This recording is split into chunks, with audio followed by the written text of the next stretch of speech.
जब जलकर भस्म हुई,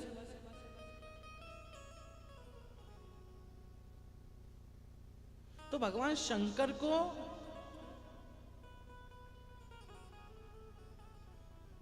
क्रोध आया कि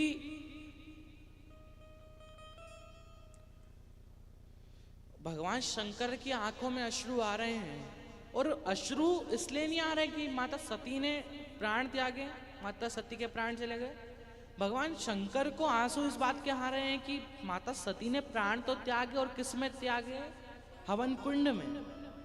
और भगवान कहते हैं कि कभी किसी के हवन के बीच में कभी कोई सब भगवान का कर तप चल रहा है, भगवान की साधना चल रही है, उसके बीच में कभी हमें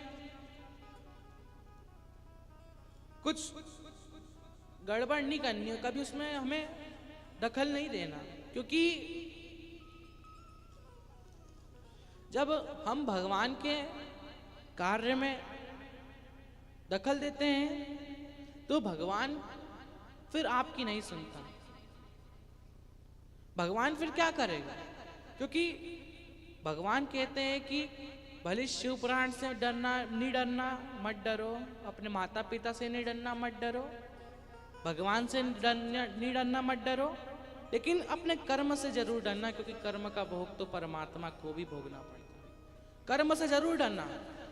माता सती ने वो हवन कुंड में जलकर प्राण त्यागे, तो भगवान शंकर ने माता सती से कहा कि आपको प्राण त्यागने ही थे तो इस हवन कुंड में अब आपको अगला जन्म कोयल का लेना पड़ेगा। काय का लेना पड़ेगा? कोयल का। और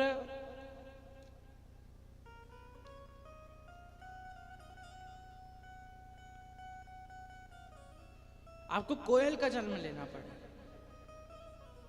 अब माता सती कहती कि मैं आपकी पत्नी हूं और आप मुझे कोयल का जन्म दे रहे हो। भगवान शंकर ने कहा कि कर्म का भोग तो सबको भोगना पड़ता है और आपको भी भोगना पड़ेगा, क्योंकि आपने वो जो शुभ कार्य चल रहा था, भगवान का कार्य चल रहा था, उसमें आपने जाकर प्राण त्यागे, उसमें आपने विलंब दिया, तो आपको उसका भोग तो भोगना पड़ेगा।